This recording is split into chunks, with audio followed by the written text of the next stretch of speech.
Shalom Bapak Ibu Saudara yang dikasihi Tuhan. Selamat beribadah di dalam ibadah online GKPB Masa Depan Cerah Tulung Agung. Selamat memasuki bulan Oktober. Doa saya sepanjang bulan Oktober ini kita bisa mengalami penyertaan dan perlindungan Tuhan yang sempurna atas hidup kita. Bapak, Ibu, Saudara yang dikasihi Tuhan, sebelum kita memulai ibadah kita, saya mau mengajak kita mempersiapkan hati kita, mempersiapkan pikiran kita. Kita arahkan hati dan pikiran kita hanya kepada Tuhan. Saya berharap Bapak, Ibu, Saudara tidak sedang menonton ibadah online, tetapi kita sama-sama masuk di dalam ibadah online. Kita minta hadirat Tuhan, kita minta lawatan Tuhan, kita percaya ketika kita beribadah kepada Tuhan, Tuhan hadir, dan kalau Dia hadir, Dia akan berperkara dengan kita. Dia yang akan memulihkan kita, Dia yang akan menguatkan kita, Dia yang akan memberkati setiap kita. Mari kita hormati Tuhan yang hadir di tengah-tengah kita. Kita arahkan hati dan pikiran kita kepada Tuhan. Kita berikan pujian penyembahan yang terbaik bagi Tuhan, dan nikmati hadirat Tuhan yang ada di tengah-tengah kita. Sebelum kita beribadah, saya mau mengajak kita tundukkan kepala kita arahkan hati kita kepada Tuhan, kita berdoa terlebih dahulu. Bapa kami yang di sorga, yang kami sembah di dalam nama Tuhan Yesus Kristus. Engkau Tuhan pencipta langit dan bumi dan segala isinya. Tuhan yang berdaulat atas alam semesta, atas jagat raya. Tuhan yang berdaulat atas hidup kami. Engkau Tuhan yang telah menebus dan menyelamatkan kami lewat pengorbanan Tuhan Yesus Kristus di atas kayu salib. Penebusan itulah yang melayakkan kami untuk datang beribadah kepada Tuhan. Saat ini kami bawa hidup kami sebagai persembahan yang hidup, kudus, dan berkenan kepada Tuhan. Lawat setiap kami, lawat setiap anak-anak-Mu. Dimanapun kami sedang mengikuti ibadah online ini, kami percaya Roh-Mu bekerja di tengah-tengah kami. Kami hormati Engkau, kami tinggikan Engkau, dan kami izinkan Engkau bekerja dengan bebas, berperkara, melakukan apa yang Tuhan inginkan dalam hidup kami. Kami sambut Engkau di tengah-tengah kami. Dalam nama Tuhan Yesus kami berdoa kepada Bapa di sorga. Amin. Kami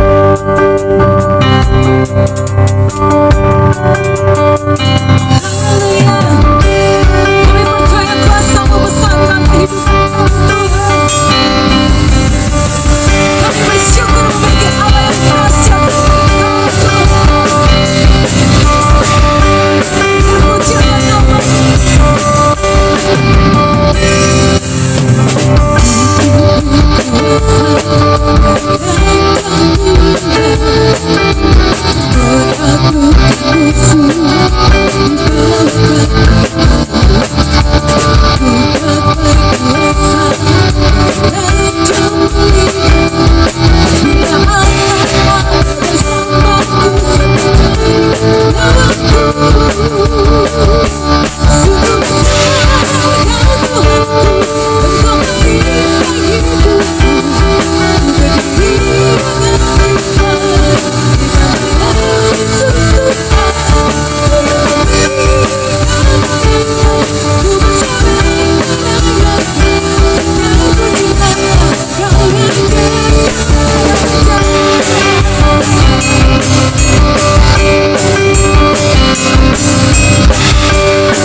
Raja. Segala kuasa tunduk ada di dalam nama Yesus. Segala kemuliaan hanya bagi Engkau Tuhan.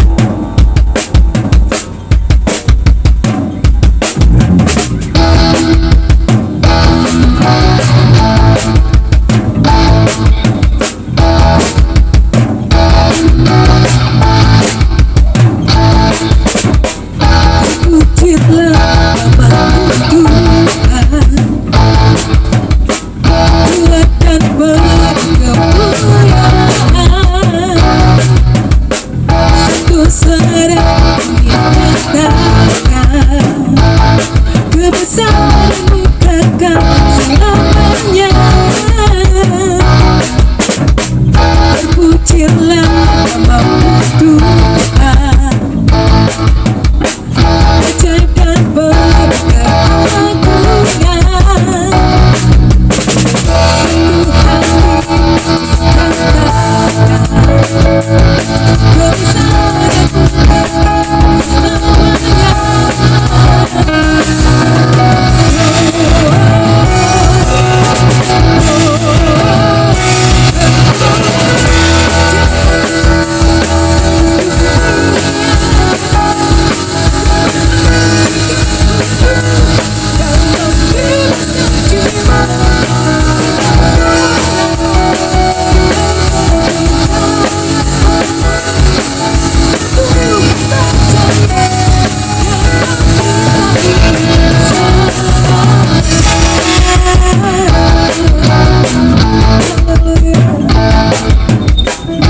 Pujilah namamu Tuhan, ajaib dan berkeagungan,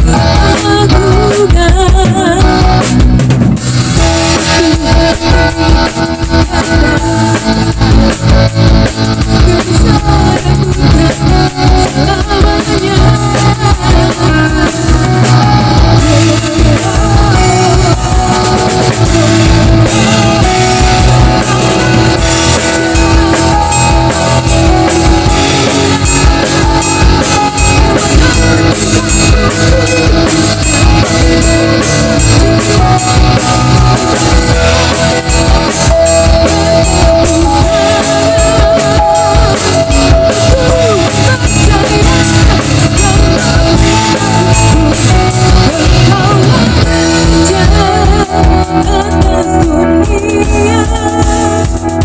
Yang menghancurkanku dan membebaskan jiwa, Engkau Raja atas dunia.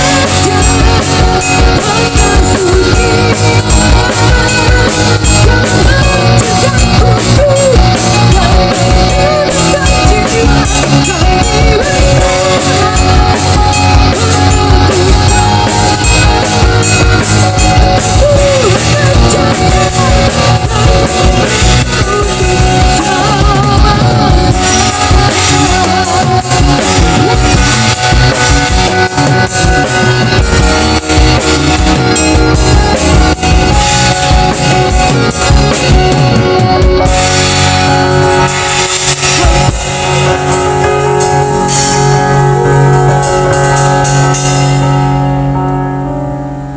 Haleluya Tuhan. Terpujilah nama-Mu dalam kehidupan kami Bapa. Engkau Tuhan yang berdaulat di dalam kehidupan kami. Bahwa kami itu terus melakukan semua kebenaran firman-Mu Tuhan. Biar hidup kami dipenuhi dengan kebenaran firman. Karena Engkau yang berdaulat atas hidup kami Tuhan. Ku rindu setiap waktu hidup di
perkara-perkara surga di dalam kehidupan kami, Tuhan. Hanya Engkau saja yang menjadi tujuan di dalam kehidupan kami.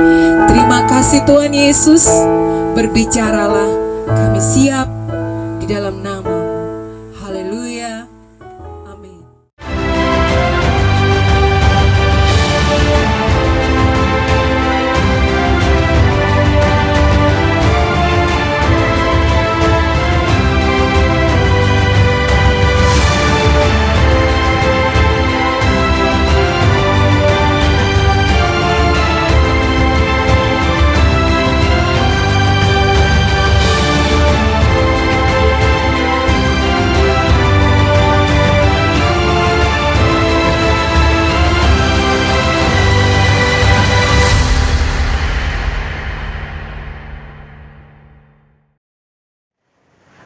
Ibu Saudara yang dikasihi Tuhan, tema gereja kita sepanjang bulan Oktober ini adalah tetap teguh di masa sukar.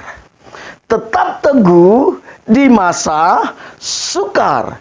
Saya mau mengajak kita membaca Alkitab kita yang saya ambil dari kitab Habakuk pasal 1 ayat 1 sampai 4. Kitab Habakuk pasal 1 ayat 1 sampai 4. Saya akan bacakan bagi kita semua.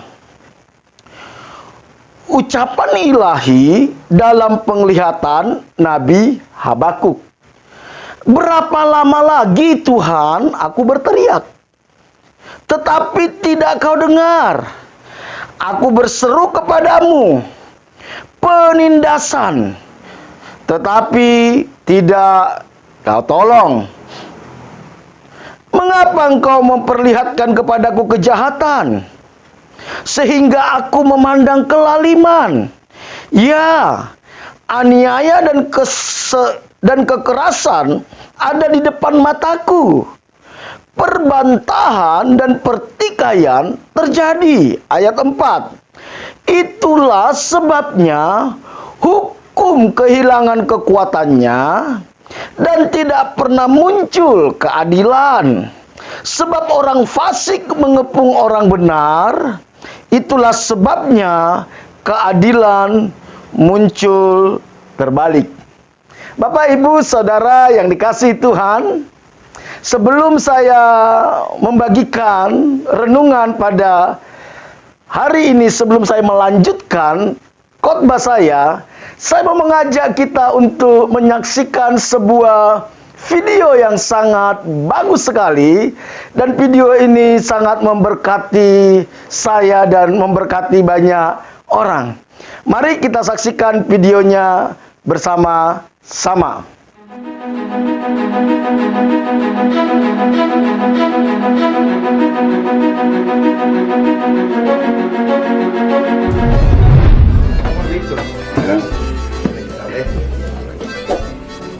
Una limpiecita por acá y ya vamos a estar listo. ¿Sabe una cosa? ¿Sí? Yo no creo que Dios existe. ¿Por qué dice eso, mi amigo? Es muy fácil. Al salir a la calle nos damos cuenta de que Dios no existe. Y si no, dígame, si Dios existe, ¿por qué hay tantas personas enfermas? ¿Por qué hay niños abandonados? No, mi amigo, si Dios existiera, no habría sufrimiento, no habría tanto dolor para la humanidad. No puedo entender por qué, si existe un Dios, permite que puedan pasar todas estas cosas. No puedo entender. Bueno, Que tenga buen hasta día. la próxima. Hasta luego, señor Luis. Lo propio.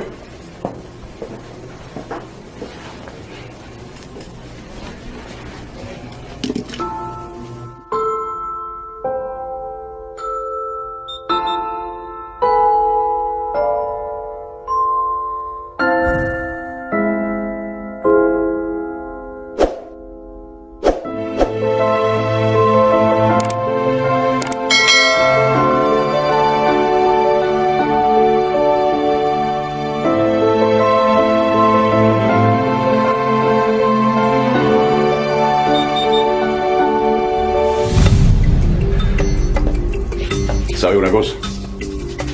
Los barberos no existen. ¿Cómo? ¿Y yo qué soy? Los barberos no existen. Porque si los barberos existieran, no habría personas con el pelo tan largo como el de este hombre. Los barberos sí existen. El problema es que esas personas no vienen hacia mí. Exacto. Ese es el punto. Dios sí existe. Lo que pasa es que las personas no van a Él. Por eso, mi amigo, hay tanta miseria y dolor en el mundo.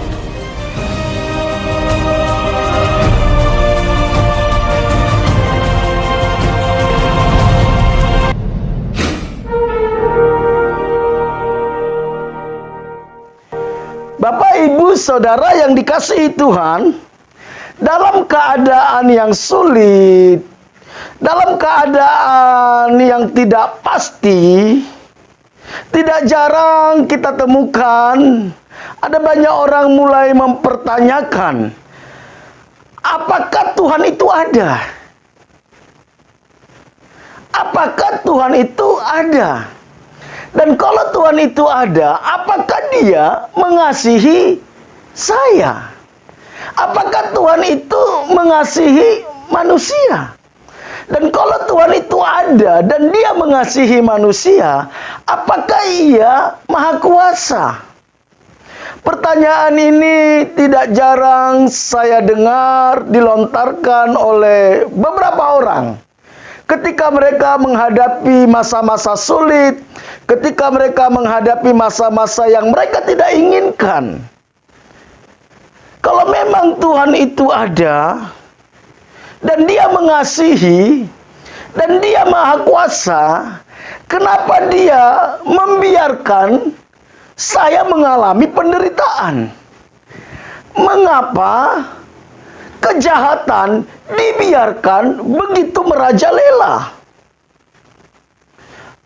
Pertanyaan ini jugalah yang dipertanyakan oleh tukang cukur yang tidak percaya Tuhan, yang sudah kita lihat di dalam video yang baru kita saksikan. Dan mungkin di masa-masa sulit yang sedang kita hadapi hari-hari ini, mungkin tidak sedikit orang mempertanyakan pertanyaan yang sama. Kalau memang Tuhan itu ada, kalau memang Tuhan itu mengasihi, kalau memang Tuhan itu Maha Kuasa, kenapa Dia biarkan pandemi COVID-19 ini masih berlangsung sampai saat ini? Sehingga tidak sedikit gereja yang tidak bisa melangsungkan ibadah onsite, harus ibadah online. Tidak sedikit orang-orang yang mengasihi Tuhan kehilangan orang-orang yang mereka kasihi. Tidak sedikit orang yang kehilangan pekerjaan. Apakah ada Tuhan? Dan kalau Tuhan ada, mengapa Dia biarkan semua ini terjadi? Bapak, Ibu, Saudara yang dikasihi Tuhan, kalau saudara juga mempertanyakan hal yang sama, saudara bukan sendiri. Seorang nabi pun di dalam sebuah penglihatan, yaitu Nabi Habakuk, pernah mempertanyakan hal yang sama kepada Tuhan. Apa yang sudah kita baca tadi di dalam Habakuk pasal 1 ayat 1 sampai 4. Bagaimana Nabi Habakuk mempertanyakan tentang keberadaannya Tuhan. Bagaimana Nabi Habakuk mempertanyakan kenapa Tuhan biarkan semuanya itu terjadi. Kejahatan, penderitaan, ketidakadilan. Apakah kita juga mempertanyakan hal yang sama? Memang kita masih ke gereja. Kita masih aktif melayanan. Tetapi sesungguhnya seringkali kita sudah tidak lagi mempercayai adanya Tuhan. Seringkali di dalam praktek kehidupan sehari-hari kita temukan bahwa sesungguhnya kita ini sudah seperti orang yang ateis praktis. Kita beragama, kita aktif pelayanan, kita ke gereja, tetapi di dalam praktek kehidupan sehari-hari kita tidak lagi mempercayai bahwa Tuhan itu ada. Sehingga kita sudah mulai mengandalkan kekuatan kita sendiri. Kita mengandalkan hikmat kita sendiri. Kita mencari jalan kita sendiri. Bapak, Ibu, Saudara yang dikasihi Tuhan, di tengah-tengah masa sukar ini, Bagaimana kita membangun iman kita supaya kita tetap teguh di masa sukar.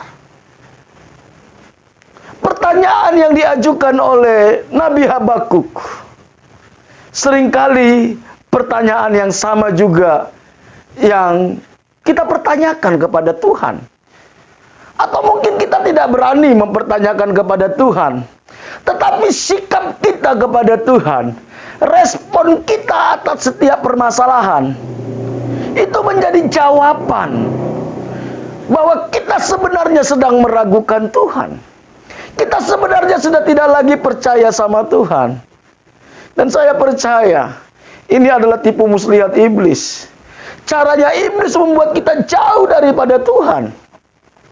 Ketika Nabi Habakuk mulai mempertanyakan Tuhan, mulai mempertanyakan keberadaannya Tuhan, bagaimana Tuhan menjawabnya?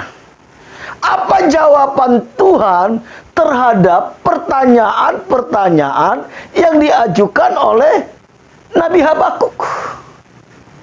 Dan saya percaya jawaban ini sangat relevan dengan apa yang sedang kita pertanyakan di dalam kehidupan kita sehari-hari saat ini.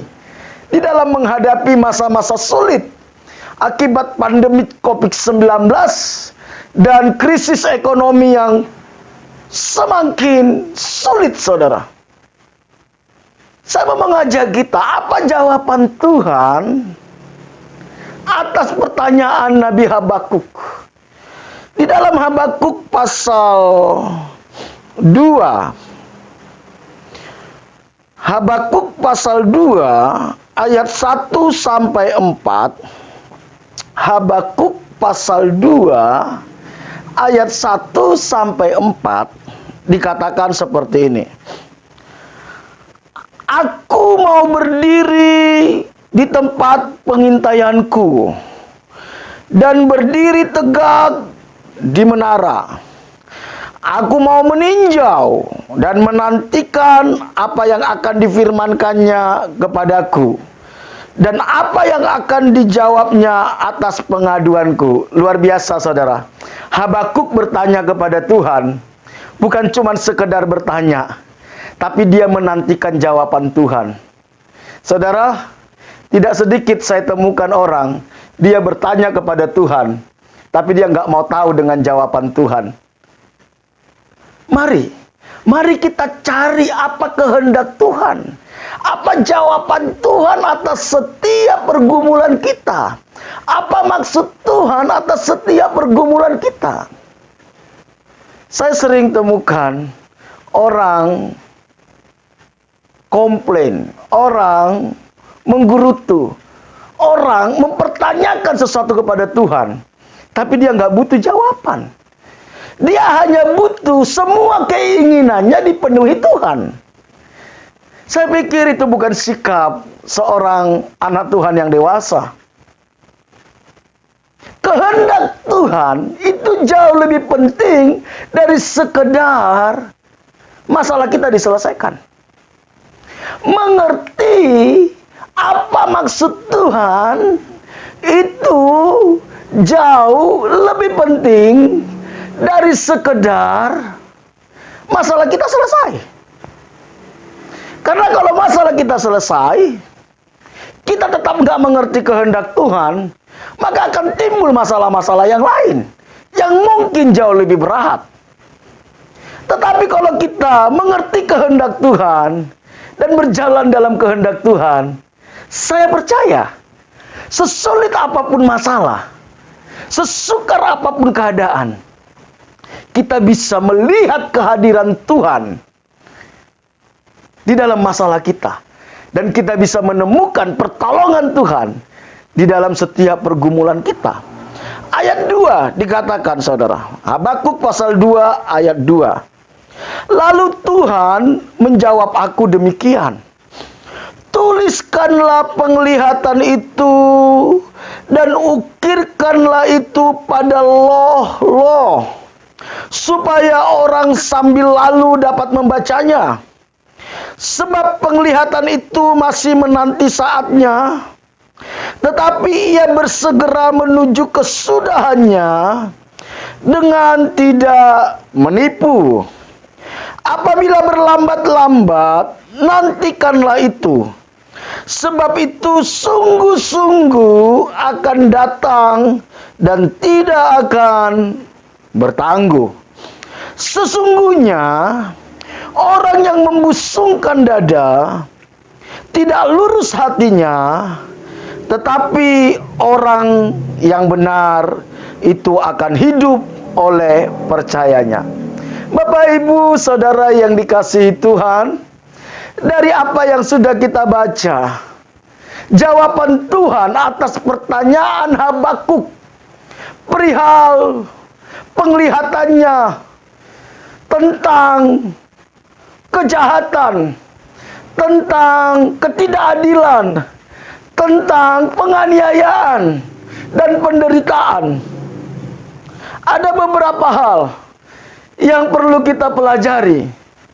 Tetapi satu hal yang Tuhan inginkan dari kita sebagai umat tebusannya, sebagai anak-anaknya, Tuhan hanya ingin kita untuk percaya kepada Dia. Tuhan hanya ingin kita mempercayakan hidup kita kepada Tuhan. Sama seperti seorang bapak. Tidak ada hal yang paling membuat bapak bahagia ketika dia tahu bahwa anaknya percaya sama papanya. Ketika anaknya ini percaya sepenuhnya akan rencana papanya. Ketika anak ini percaya sepenuhnya akan kebaikan hati papanya. Bapak, Ibu, Tuhan mau apapun yang terjadi dalam hidup kita, sesulit apapun yang kita alami hari-hari ini, mari kita letakkan rasa percaya kita hanya kepada Tuhan. Mari kita mempercayakan hidup kita hanya kepada rencana Tuhan. Kita izinkan Tuhan yang menuntun setiap langkah-langkah kita. Kita tidak mencari jalan kita sendiri. Kita tidak mengandalkan kekuatan kita sendiri. Kita sungguh-sungguh mempersembahkan hidup kita hanya untuk menggenapi rencana Tuhan. Memang tidak mudah untuk mempercayakan hidup kepada Tuhan. Memang tidak mudah percaya kepada rencana Tuhan. Karena Tuhan tidak kelihatan. Butuh kedekatan yang intim dengan Tuhan untuk kita bisa melihat Tuhan. Butuh penyerahan total kepada Tuhan. Untuk kita bisa melihat Tuhan dalam setiap peristiwa hidup kita. Dari jawaban Tuhan yang Tuhan sampaikan kepada Nabi Habakuk, ada beberapa hal yang bisa kita pelajari. Yang pertama, percayalah bahwa Tuhanlah yang menguasai sejarah dunia. Tidak ada satupun yang terjadi di luar kontrol Tuhan. Kalau Tuhan izinkan sesuatu itu terjadi, Tuhan pasti punya maksud. Tuhan pasti punya kehendak. Oleh karena itu, Bapak Ibu, jangan pernah kita merasa bahwa Tuhan sudah lepas kontrol atas hidup saya, bahwa Tuhan sudah melupakan saya, bahwa Tuhan sudah tidak lagi mengingat saya. Kalau 2000 tahun yang lalu Tuhan Yesus sudah mati di atas kayu salib menebus hidup kita, nyawanya Dia berikan kepada kita untuk supaya kita bisa menjadi anak-anak Tuhan. Dia tidak akan pernah membiarkan kita. Dia tidak akan pernah melupakan kita. Mungkin kita sendiri yang tidak peduli akan kehadiran Tuhan. Kita sendiri yang tidak mau datang kepada Tuhan. Sama seperti jawaban dari seorang bapak yang ditanya oleh sang tukang potong rambut. Ketika sang tukang potong rambut bertanya, tidak ada Tuhan. Kalau Tuhan ada, kenapa ada kejahatan? Saat itu, sang bapak membawa seorang laki-laki yang berambut panjang kepada si tukang potong rambut. Bapak itu berkata, tidak ada tukang potong rambut. Kalau tukang potong rambut ada, kenapa bapak ini rambutnya masih panjang? Sang ateis pemotong rambut itu berkata, saya ada, cuman dia tidak mau datang kepada saya. Kalau dia mau datang kepada saya akan potong rambutnya. Bapak Ibu, Tuhan ada. Tapi pertanyaannya, maukah kita datang kepada Tuhan? Maukah kita merendahkan hati kita kepada Tuhan? Maukah kita mempercayakan hidup kita kepada Tuhan? Ini yang sangat penting. Tuhan tidak pernah memaksa kita. Dialah yang mengendalikan segala sejarah dunia. Dia tetap ada. Dia tetap ada. Saudara dan saya merasakan atau tidak merasakan, Tuhan tetap ada. Saudara percaya atau tidak percaya, Tuhan tetap ada. Dan Dia yang mengontrol dunia ini. Dia yang mengendalikan sejarah dunia. Dan rencana Tuhan harus digenapi. Kita nggak tahu apa yang menjadi rencana Tuhan di balik pandemi COVID-19, di balik krisis ekonomi yang sedang terjadi. Tapi saya percaya Tuhan ada dan Dia mengendalikan segalanya. Kalau kita tahu bahwa Tuhan yang merupakan Bapa kita yang mengendalikan segalanya, sebaiknya kita nggak perlu takut. Karena kita tahu Dia mengasihi kita. Yang kedua, apa yang Tuhan sampaikan kepada Nabi Habakuk, saudara, yang bisa kita pelajari? Yang kedua, percayalah bahwa Tuhan selalu menggenapi firman-Nya. Tuhan pasti menggenapi firman-Nya. Kalau kita baca di ayat 2 tadi, saudara, Habakuk pasal 2 ayat 2 mengatakan, lalu Tuhan menjawab aku demikian, tuliskanlah penglihatan itu dan ukirkanlah itu pada loh-loh, supaya orang sambil lalu dapat membacanya. Ayat 3. Sebab penglihatan itu masih menanti saatnya. Lihat. Tetapi ia bersegera menuju kesudahannya dengan tidak menipu. Apabila berlambat-lambat, nantikanlah itu. Sebab itu sungguh-sungguh akan datang dan tidak akan bertangguh-tangguh. Bapak Ibu, percayalah bahwa Tuhan selalu menggenapi firman-Nya. Oleh karena itu, mari kita bergantung bukan kepada kekuatan kita, tapi bergantung kepada Tuhan dengan mempercayai firman-Nya. Renungkan firman Tuhan. Isi hidup kita dengan firman Tuhan. Lukas 16 ayat 17 mengatakan seperti ini. Lukas 16 ayat 17 mengatakan, lebih mudah langit dan bumi lenyap daripada satu titik dari hukum Taurat batal. Ketika Tuhan sudah berfirman, Dia pasti menggenapinya. Oleh karena itu, biar firman Tuhan itu yang menguasai hati dan pikiran kita. Ketika firman Tuhan itu yang menguasai hidup kita, menguasai hati dan pikiran kita, maka kita akan mengalami damai sejahtera. Apapun boleh terjadi, kita tahu firman Tuhan iya dan amin. Langit dan bumi dan segala isinya Dia ciptakan hanya dengan firman-Nya. Saya percaya pergumulan masalah kita, Dia bisa diselesaikan dengan firman-Nya. Lazarus yang sudah dikuburkan, yang sudah mati, sudah busuk, Yesus bangkitkan hanya dengan firman-Nya. Dan saya percaya semua yang mati dalam hidup kita, harapan kita, impian kita, usaha kita, kebahagiaan kita, ketika firman Tuhan itu masuk dalam hidup kita, maka Tuhan akan hidupkan kembali. Jangan ragukan firman Tuhan. Jangan lalui satu hari tanpa bersekutu dengan firman Tuhan. Yang pertama tadi, percayalah bahwa Tuhanlah yang mengendalikan sejarah dunia. Yang kedua, percayalah bahwa Tuhan selalu menggenapi firman-Nya. Dan yang terakhir, saudara, yang terakhir, apa yang Tuhan mau bagi kita di dalam menghadapi masa sukar ini? Percayalah bahwa Tuhan senantiasa bekerja tepat pada waktunya. Kita sudah baca tadi ayat 3, saudara. Waktunya Tuhan yang terbaik. Waktunya Tuhan pasti yang terbaik. Mungkin kita bilang terlambat. Sama seperti Lazarus.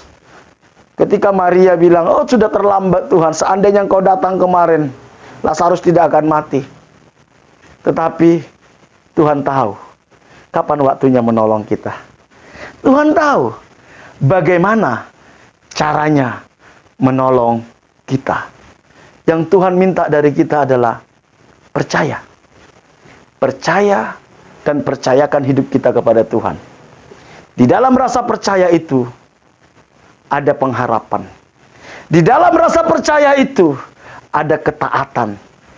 Di dalam rasa percaya itu ada damai sejahtera yang menguasai hati dan pikiran kita. Mari Bapak Ibu Saudara yang dikasihi Tuhan, sepanjang bulan Oktober ini kita akan belajar bagaimana kita tetap teguh di masa sukar. Bagaimana kita tetap teguh di masa sukar. Rahasianya, percaya kepada Tuhan. Percaya kepada Tuhan. Sekalipun kita belum melihat mujizat, sekalipun kita belum melihat pertolongan, apa yang kita percayai dari Tuhan? Yang pertama tadi, percayalah Tuhanlah yang mengendalikan sejarah dunia. Dia yang menguasai sejarah dunia. Yang kedua, Tuhan yang selalu menggenapi firman-Nya. Yang ketiga, percayalah bahwa Tuhan senantiasa bekerja tepat pada waktunya. Ketika kita bisa mempercayakan hidup kita kepada Tuhan, maka ada ketenangan, ada damai sejahtera, dan ada sukacita. Dan yang terpenting, kita bisa melihat kehadiran Tuhan di dalam setiap peristiwa hidup kita. Dan kita memuliakan Tuhan. Mari kita tundukkan kepala kita, berdoa. Bapa, kami bersyukur Tuhan buat kebenaran firman-Mu. Apapun boleh terjadi dalam hidup kami. Apapun boleh terjadi di dunia ini Tuhan. Karena kami tahu Engkau Tuhan Maha Pengasih, Maha Penyayang. Engkau yang memegang kendali sejarah dunia. Engkau yang menguasai sejarah dunia. Dan tidak ada firman-Mu yang gagal. Semua firman-Mu pasti digenapi. Dan Engkau tahu kapan waktunya menolong kami. Kapan waktunya memulihkan kami. Dan Engkau tahu bagaimana caranya untuk memulihkan kami. Roh Kudus, bawa hati kami untuk tetap percaya kepada Tuhan. Mempercayakan hidup kami kepada Tuhan. Jangan biarkan mata kami menipu kami. Jangan biarkan kesombongan kami menipu kami. Jangan biarkan keangkuhan kami menipu kami. Sehingga kami tidak mengandalkan Tuhan. Sehingga kami mengandalkan kekuatan kami. Tapi kami mau belajar merendahkan hati kami. Kami percaya Engkau Tuhan yang mengasihi kami. Engkau Tuhan yang punya rencana atas hidup kami. Engkau Tuhan yang tahu bagaimana caranya melindungi, menjaga dan memelihara kami. Dan biar damai sejahtera-Mu itu dan kebenaran-Mu itu memerintah dalam hati dan pikiran setiap kami anak-anak-Mu. Kami bersyukur buat ibadah kami pada hari ini. Hamba-Mu berdoa, Biar Tuhan yang memberkati umat-Mu. Dimanapun saat ini umat-Mu mengikuti ibadah online ini, kami percayakan hidup kami sepanjang minggu ke depan ke dalam pimpinan Tuhan, ke dalam anugerah Tuhan. Biar Tuhan yang memberkati. Berkati setiap rumah tangga, hubungan suami istri, orang tua dengan anak, sesama saudara. Kasih dan kebenaran-Mu yang memerintah dalam setiap rumah tangga. Pulihkan kesehatan umat-Mu. Yang sakit Tuhan sembuhkan. Berkati usaha pekerjaan umat-Mu sepanjang minggu ke depan. Apapun yang mereka kerjakan dengan tangan mereka, Tuhan buat berhasil. Tuhan buat terobosan. Tuhan buat mujizat. Berikan hikmat bijaksana, kreativitas kepada setiap umat-Mu di dalam bekerja. Tolong mereka di dalam segala pergumulan masalah mereka. Cukupi segala kebutuhan mereka. Jauhkan setiap kami anak-anak-Mu dari segala mara bahaya, kecelakaan, virus-virus, sakit, penyakit dari COVID-19. Jauhkan kami dari segala keinginan-keinginan yang mendukakan hati Tuhan. Biar Tuhan yang menuntun setiap langkah-langkah kami. Terima kasih Bapa. Kami serahkan hidup kami sepanjang minggu ke depan ke dalam anugerah Tuhan. Jemaat yang dikasihi Tuhan, mari kita angkat tangan kita. Kita terima berkat daripada Tuhan. Bapak Ibu Saudara yang dikasihi Tuhan, Tuhan mengarahkan wajahnya kepadamu. Dan Dia Tuhan yang sudah menebus kita. Dia Tuhan yang mengasihi kita. Dia Tuhan yang tidak pernah meninggalkan kita. Karena itu, terimalah berkat daripada Allah Bapa. Diberkatilah engkau pada waktu masuk, diberkatilah engkau pada waktu keluar, diberkatilah buah kandunganmu, diberkatilah adonanmu, diberkatilah bakulmu, diberkatilah hasil tanganmu. Apapun yang kau kerjakan dengan tanganmu sepanjang minggu ke depan, Tuhan akan buat berhasil. Diberkati engkau di kota, diberkati engkau di desa, diberkati engkau ke gunung, kemanapun engkau pergi, tanda-tanda ajaib menyertai engkau. Engkau akan naik dan tidak akan menjadi turun. Engkau akan menjadi kepala dan bukan menjadi ekor. Anak cucumu akan perkasa di bumi. Engkau akan disebut sebagai orang yang beruntung dan berbahagia.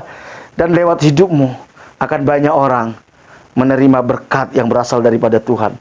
Jika engkau hari ini sungguh-sungguh mendengarkan suara Tuhan Allahmu yang kusampaikan kepadamu, dan engkau setia melakukannya, maka berkat-berkat ini akan menjadi milikmu. Karena itu, terimalah berkat daripada Allah Bapa, kasih karunia dari Tuhan kita Yesus Kristus, penghiburan dan kekuatan dari Roh Kudus, mulai hari ini sampai Tuhan Yesus datang kedua kali. Dalam nama Tuhan Yesus, setiap kita yang diberkati sama-sama katakan, amin. Bapak, Ibu, Saudara yang dikasihi Tuhan, ibadah online kita selesai. Sampai bertemu di dalam ibadah online minggu depan. Bagi Bapak Ibu Saudara yang digerakkan Tuhan untuk memberikan persembahan, baik itu persembahan persepuluhan, baik itu persembahan syukur, maupun persembahan pembangunan, saudara bisa langsung menghubungi bendahara gereja kita. Tuhan Yesus memberkati kita semua.